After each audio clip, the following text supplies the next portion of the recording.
Hi, this is Kevin with KGM, owner of Pro Advertisers Club, a totally free site to advertise. Go to proadvertisersclub.com, join for free today, and start advertising for free. Okay, here we are on Sunday, January the 28th, 24. And last night I had a pretty good night. Only lost 30 total parts, which is a very small amount compared to what could be. And I defended twice. And the gain last night, or the claim, I claimed 623 parts, 229 comps, 18 shards, and I had to use 230 comp plus another 10, so 240 to build my scavenger golems back up. That's a new all-time high, 351. I can have a max of 1072, so I've got plenty of room to do it. And let's go ahead. I've got 8 battles to do, no quests. Oh yeah, actually I do. I got faith, and I will not be doing that today. I'll be working on the fortification, which only has 112 more to go. So let's go do the battles, get that out of the way. All of us are waiting for the radar relic to come into play, which I imagine is going to be sometime this week. I could be wrong, don't hold me to it. I'm on an 80 to 90 search for fortification.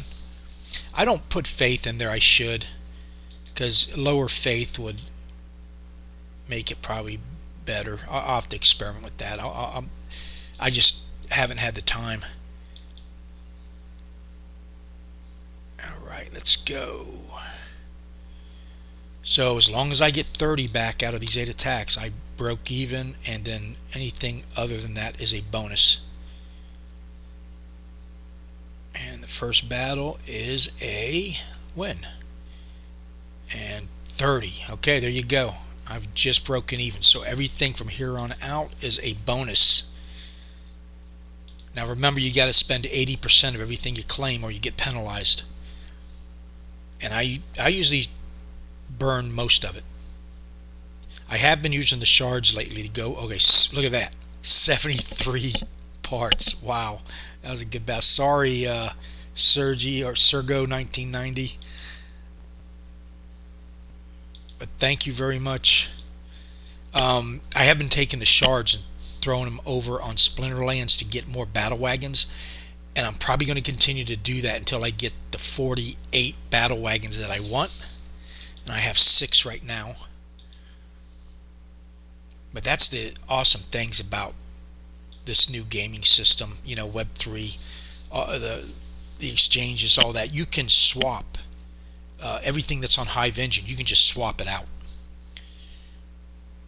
They're all like interchangeable and stuff. So that is a huge, just something you couldn't do a few years ago.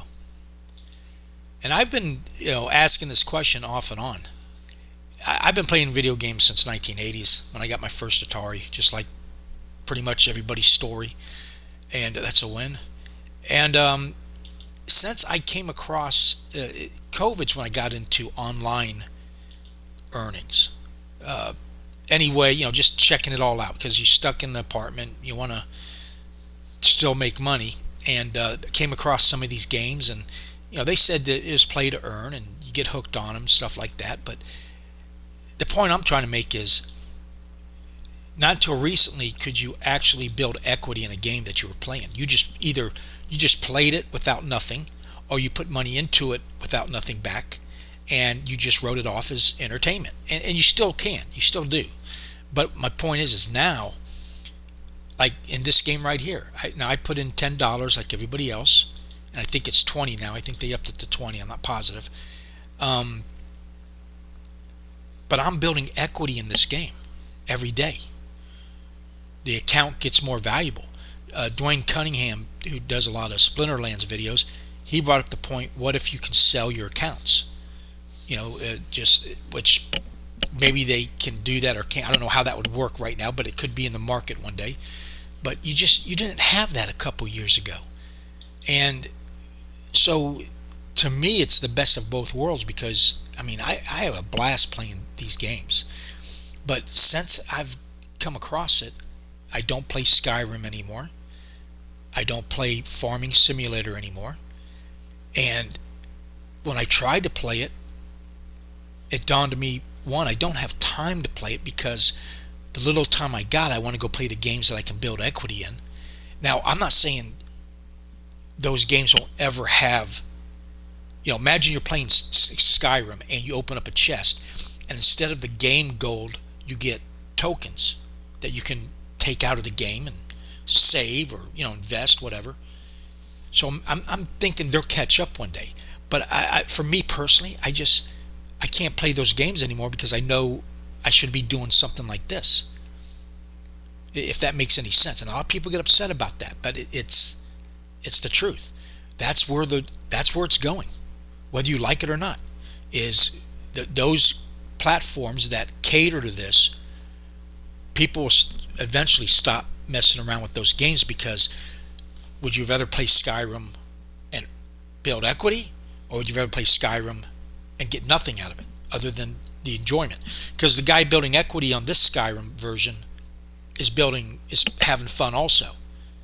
So that's the decision making that people are making, and all these people that I interact with, they're spending all their time on these games. And I know, like Walking Keys goes and plays Fortnite and he pours money into it, but my point I'm trying to say is that's going to change, because Fortnite will eventually, or games like it, will have to convert to this to keep up when this goes mainstream.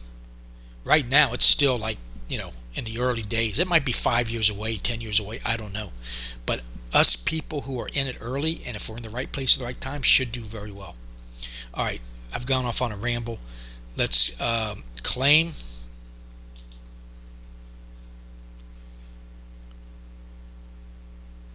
Bronze Dragon made a good video the other day about Golem Overlord and the relic that's coming. Just go check that out.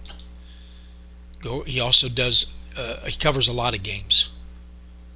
He had a very good streaming yesterday. I actually got to get there right at the beginning. I was actually working.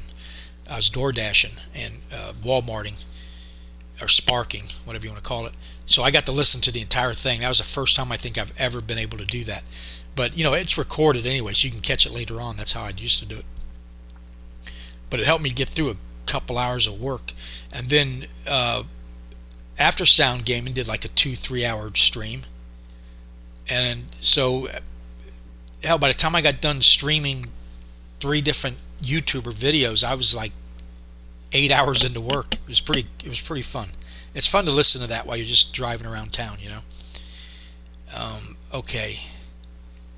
Yeah, I wanted to interact, but you're driving, so it's hard to, you got to stop, text. So I just listened, pretty much. All right, let's go spend this. So I've got 244 comp. You got to spend those on the site. So there's 20.5, so I need 205. I'm going to use all of those and get a record scavenger golem amount. So here we go. 244.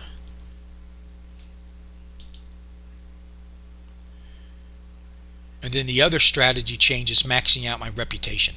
I was just keeping it above 10, but when I heard Bronze Dragon say he keeps his maxed out at 50, or tries to, I was like, wow. And look, I'm already up to 44, so I can move prestige up really quick. So let me see. I'm at 17.2 experience points an hour right now. My max is 22.3. I'm going to slap 200 of the 660 on there, see what that gets me to. Whoops, I got to go to this one. Now the parts you can take off and spend however you want. Of course, if you don't burn 80%, you're going to get penalized. But the comp, I always use first because that's all you can do with them. Might as well use those up. And I never save anything in my balance. This is my savings account right here. I'll put 25 in there just to mess around with. Now, here's an ideal. There's always been something you're like, well, that's not that big of a deal until it's not. And right now, banked seems to be that, because it only does your max stash, and it doesn't take very much to get a max stash that you just can't reach, unless you go 2 or 3 days without playing.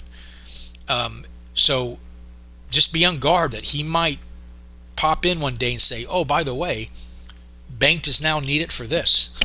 you know, so that's why I always try to add a little bit. Okay, I'm at 21.2. Shit, I didn't make it. So let's do another 50. Actually, let's do another 60. Make it a clean 400.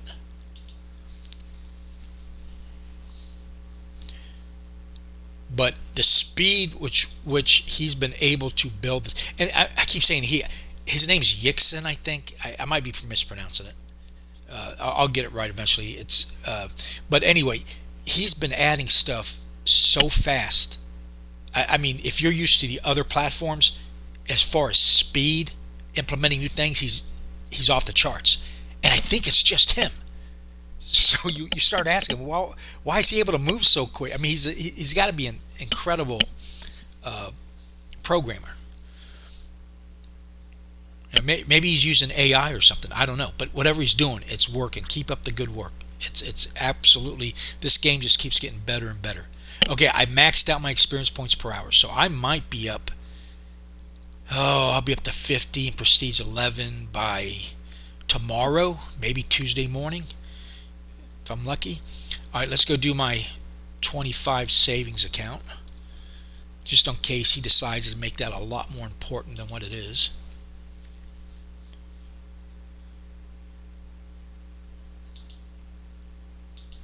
There's that. Now I got a balance of 375. So let's go knock out fortification and promote that, or move it up, upgrade it.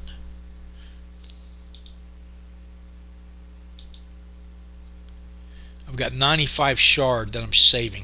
These are becoming more and more valuable. You're going to need them for a little bit. You need them for the claiming of rewards. You need them for the passes. You need them to open up NFTs. You need them to disengage or dismantle. Okay, what I got left? 263. That's weird. How did I end up at 263?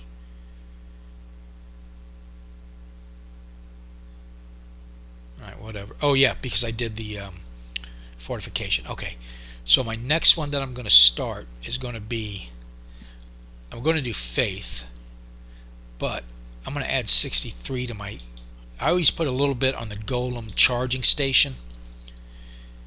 And again, this is one too that as it gets higher, it gets more expensive and doesn't seem any benefit to keep going up. But I'm convinced he's going to make it more important down the road, because right now it just determines your max scavenger golem, which mine's 1072. I'm a third of the way there. Also reduces your energy cooldown, increases your shard scavenger rate. But that, if I understand it right, it goes down. Anyway, it's a good one to have. I don't know exactly the numbers to give you, but I got it down to 562. Okay, I got 200 left, so let's go ahead and put it on all in faith, and then maybe tonight I can upgrade it, or tomorrow morning.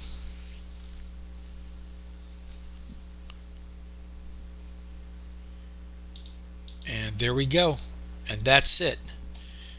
Let's go look at the inventory. Oh,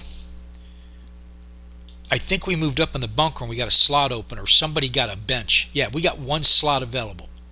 Okay, and I don't know if it's because we went up in level,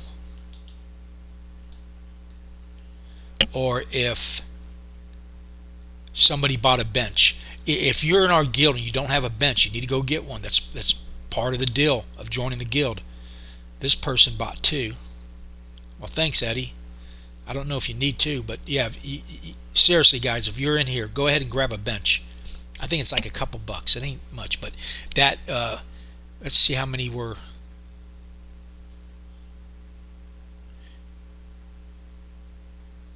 Okay, guild workbench is 5. What's the difference between a guild workbench and a user workbench?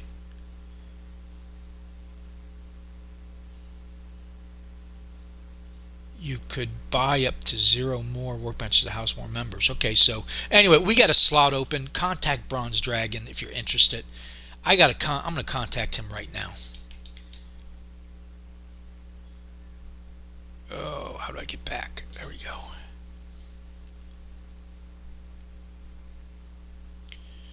let me go to the guild chat.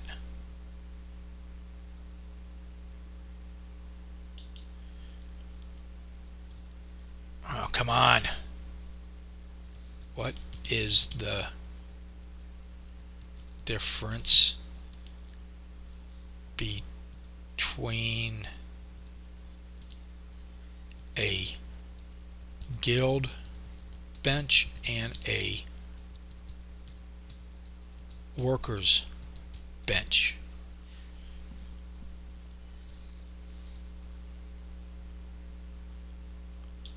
All right, we'll get that answered for tomorrow morning. He's really good about keeping up on. He's done a really good job as running this guild. So, all right, please like and subscribe. If you get a chance, go check out Pro Advertisers Club. If you haven't joined this game yet, you want to do so. You got to go on to Hive Engine, get $20 worth of Hive token or swap Hive or whatever it's called, and you can get your money back though by selling off the shards and the parts.